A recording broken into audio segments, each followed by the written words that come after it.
say this evening? Not at this time. Thank you. Trustee Napolitano?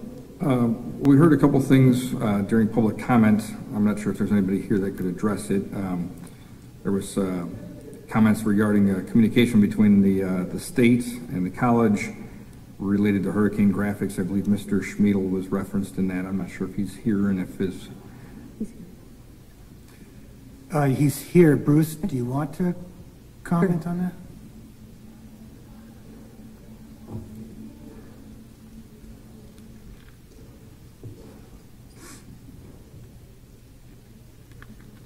Is there something in particular you'd like me to comment on? Just if you have any recollection of this this email or chain of communications, if you have any recollection of it. I'm not sure.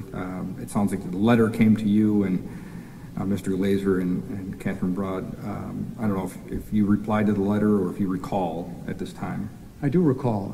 I was contacted by a gentleman with the Illinois Department of Professional Regulation, asked whether or not I had any knowledge of whether Hurricane Graphics had in fact ever represented themselves to the college as being architects or providing architectural services. And I told that gentleman from the Illinois Department that I was aware that they had done business with the college, but that they had not ever, to my knowledge, represented themselves as architects. I believe we talked about the contract form. I explained to him that the contract form that Hurricane Graphics signed was one that was provided to them by the college, because the college at the time thought that form of contract gave the college greater protections in a design activity than other forms of contracts that we used at the time.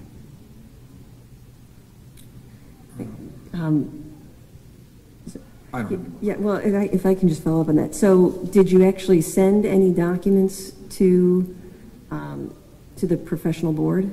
I did, and at first, though, I had mentioned that call to Mr. Glazer and to Dr. Collins and asked whether or not they thought that such a letter should be written.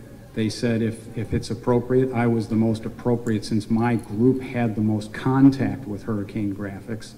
So I crafted a letter and submitted it to both Mr. Glazer and Dr. Collins at the time, and it's my understanding that Dr. Collins shared that with Chair Hamilton at the time for a decision on whether or not the letter should be sent or not.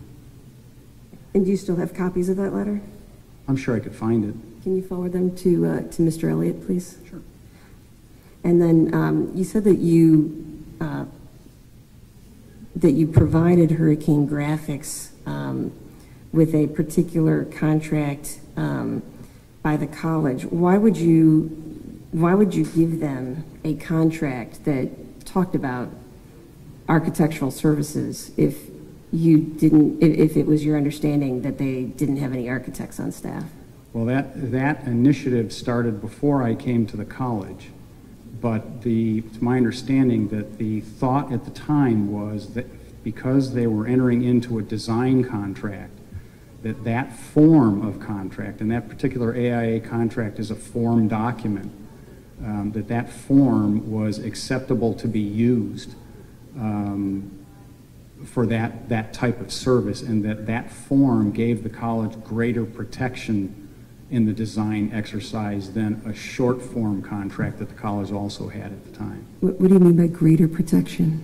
It required of the design firm a tighter set of professional activities, if you will, related to the design of graphics than just a short form contract which likely at the time would have said perform graphic design services.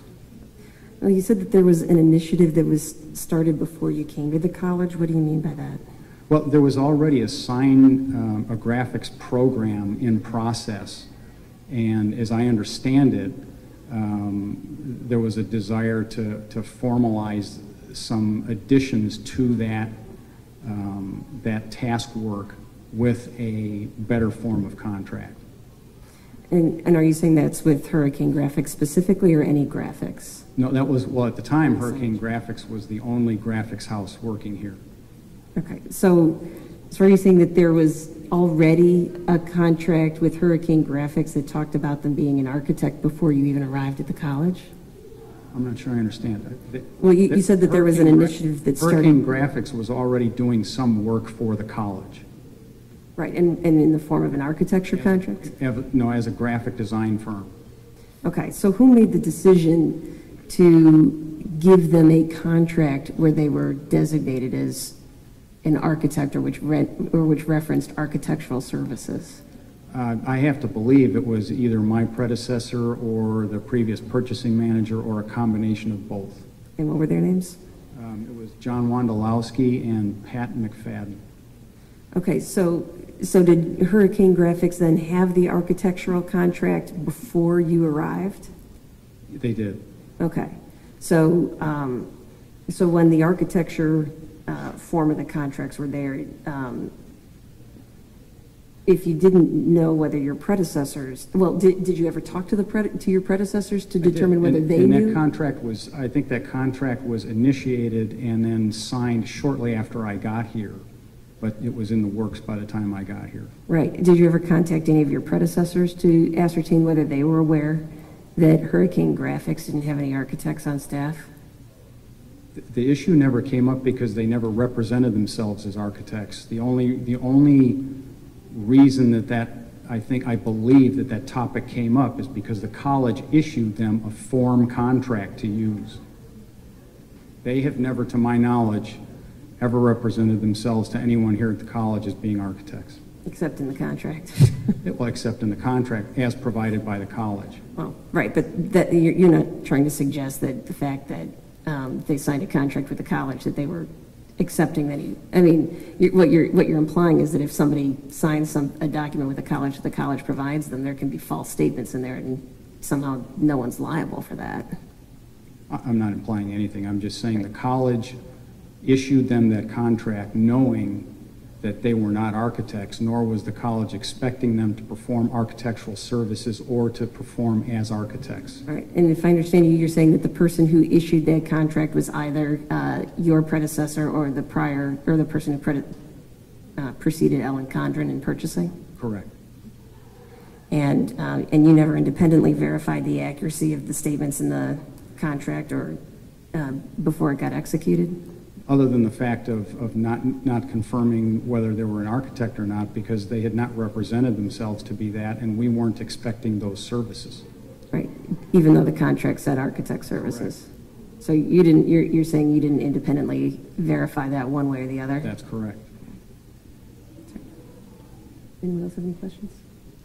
No, thank you. I just have one. I'm just confused about something. If they were an architectural firm, there would be no need to put this out to bid.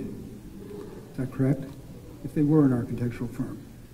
No, there would, if they were an architectural firm, had we not had a previous engagement with them, we would have had to put it out for qualifications. Even if they were an architectural firm. If they were and we had had previous experience with them, we would not have had to go out for bids. So if they're not an architectural firm, is it incumbent upon the college to put this job out for bid? If they're not an architectural firm? If they are not an architectural firm.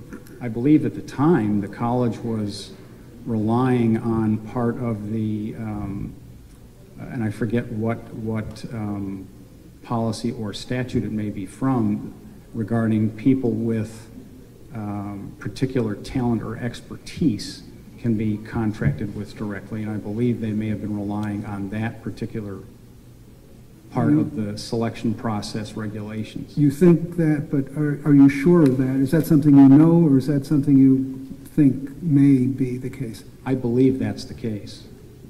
Okay. I haven't seen this contract. Is there anything in the contract that would give someone who was reading it for the first time the impression that they were an architectural firm?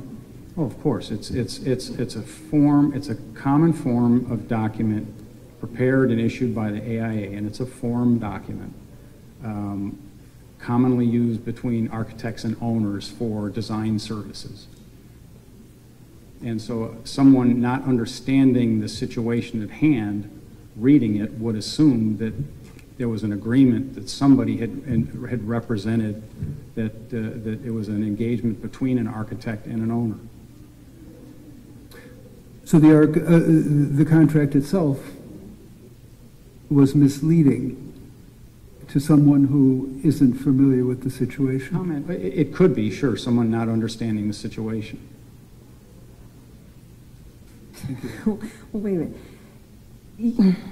You're saying you understood they weren't an architect, but you approved signing off on a contract where they were allowed to make representations they were an architect?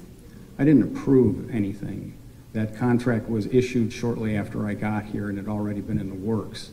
As I'm saying, my understanding was that my predecessors issued that contract to Hurricane Graphics, feeling that they would get greater protection to the college by using that form document, which, as I understand also, previous counsel had said it's okay to use that form. Now, should it have been edited a bit more carefully to strike the words architect and replace them with graphic designer? Yes, in retrospect, it should have been. Was it Mr. Flory?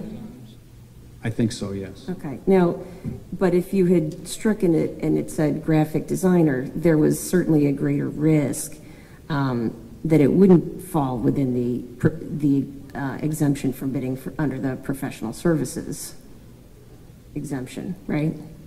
No, I don't think so. Not if the college was relying on the aspect of the selection process that allows the college to choose someone with particular education or talent in a field. Yeah, but this was just for a sign. Why do you need to have a particular talent to? I mean, how's that any different from any other construction? I can't speak to that because I wasn't involved in that decision. Is there anyone else besides the two individuals you mentioned who were involved in that decision to characterize it as an architecture contract and not a graphic design contract? It might have been a previous project manager, but I don't know that for sure. Any other questions? Nothing else. Thank you. Trustee Rourke? I don't have anything at this time. Thank you. Okay.